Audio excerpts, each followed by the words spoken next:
मेरे बेटे की शादी मैंने मुश्किल से की। वो एक लड़की से प्यार करता था, लेकिन मैं नहीं चाहती थी कि उसकी शादी उसी से हो। मैंने उसे बहुत समझाया और उसकी शादी गांव की एक सीधी सादी लड़की से करवा दी। लड़की का नाम सुधा है। मुझे पता था कि वो लड़की मेरे बेटे और इस घर के लिए बहुत अच्छी है, इसीलिए मैंने उस लड़की से शादी मेरे बेटे से करवा दी। सुधा हमारे घर में आई। लड़की घरेलू थी, बड़ों का सम्मान और घर का काम करती थी। अभी 10 दिन ही शादी को हुए थे, लेकिन मुझे लगने लगा कि मैं अपने बेटे की शादी इस लड़की से करवाकर अच्छा किया।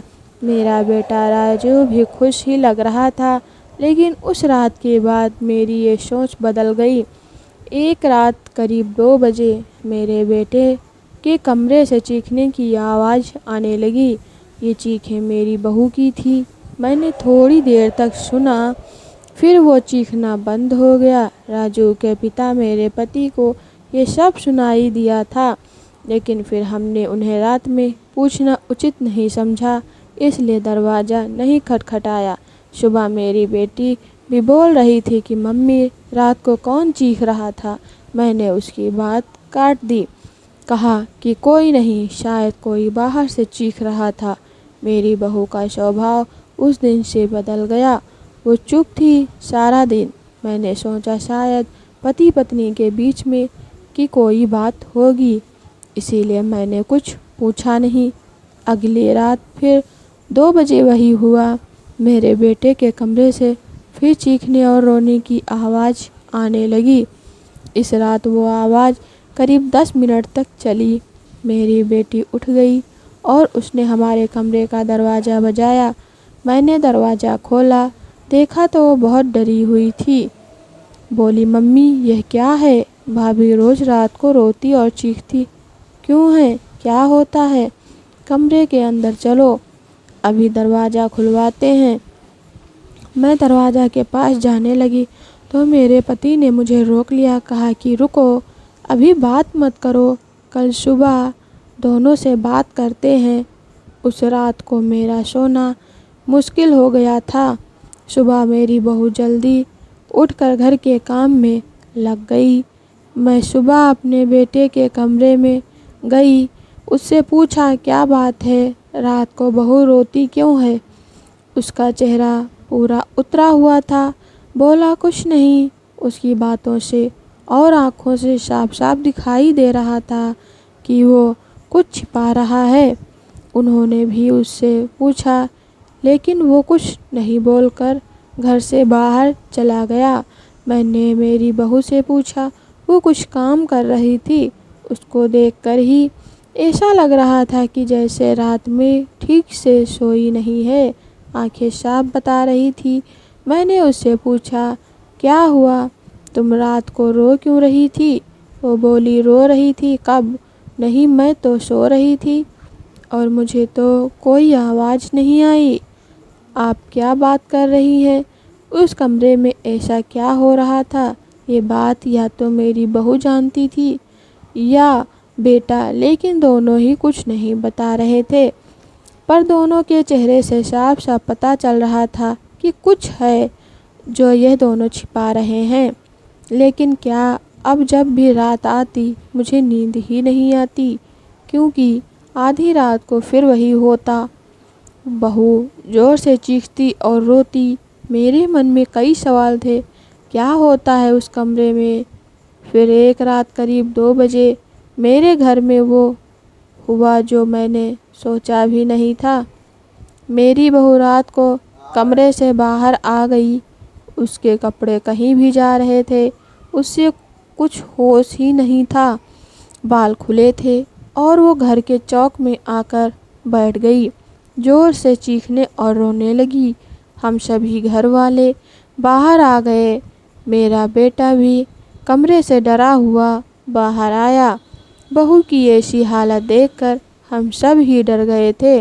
मैंने मेरे बेटे से पूछा कि यह क्या है। वो बोला, बस माँ देख लो, यह रोज़ रात 2 बजे ऐसे ही किया करती है।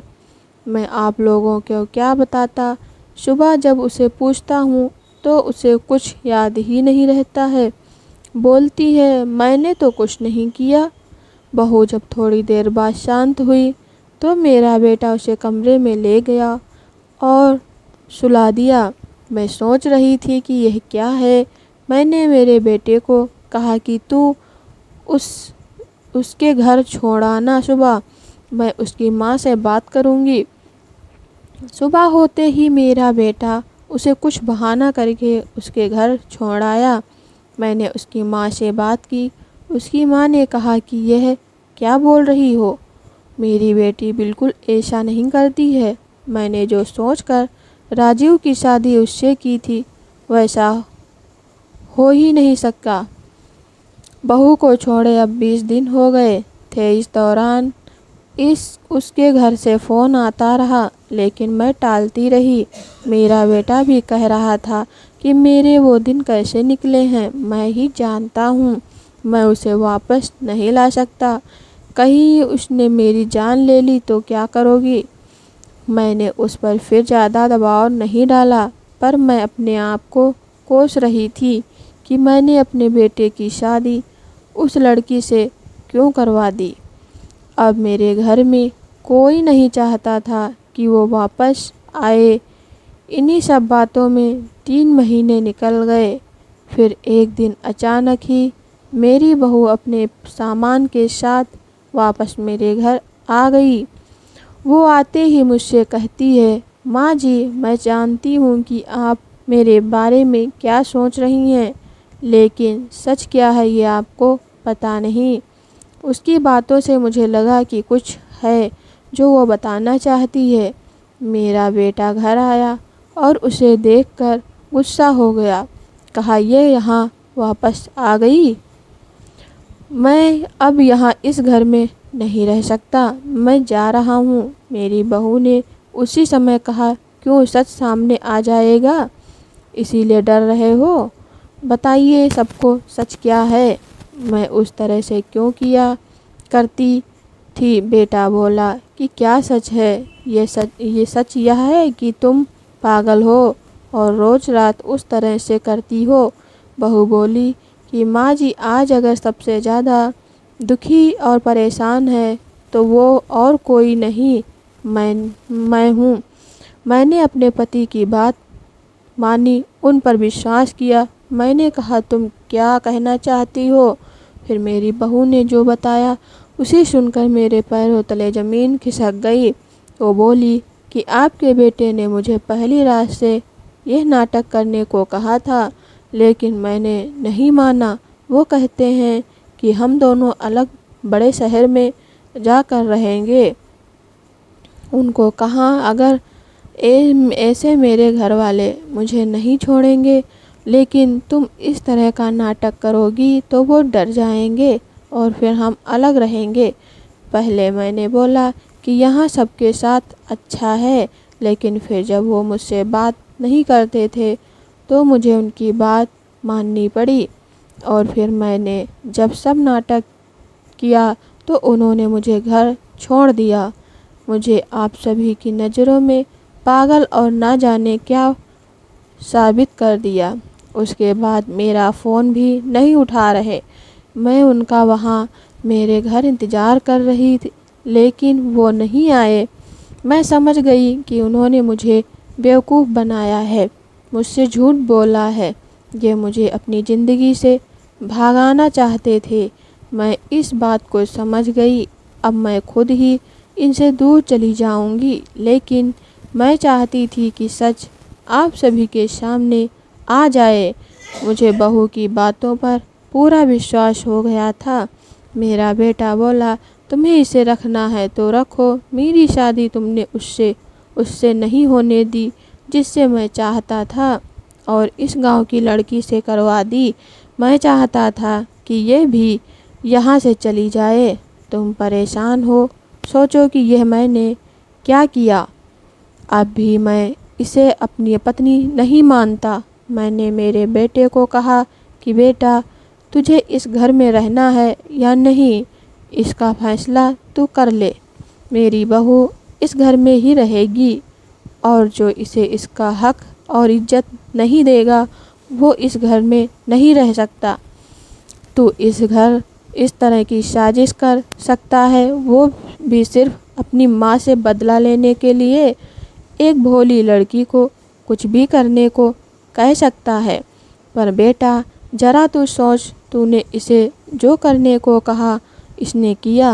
अपने बारे में और किसी के बारे में कुछ नहीं सोचा, सिर्फ तेरा सोचा। सोच ऐसी पत्नी कहाँ मिलेगी। तू बहुत बड़ा अभागा है जो इस लड़की को छोड़ेगा। मैं बहुत खुश थी, मैंने अपने बेटे के लिए हीरा चुना था, लेकिन शायद मेरा बेटा ही उसके लायक नहीं था। मैंने मेरी बहू को प्यार से गले लगाया। मेरा बेटा भी कहीं नहीं गया।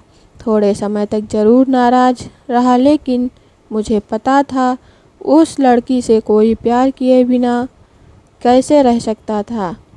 आखिर धीरे धीरे सब ठीक होने लगा। आपको यह कहानी कैसी लगी कमेंट कर हमें ज़रूर बताएं।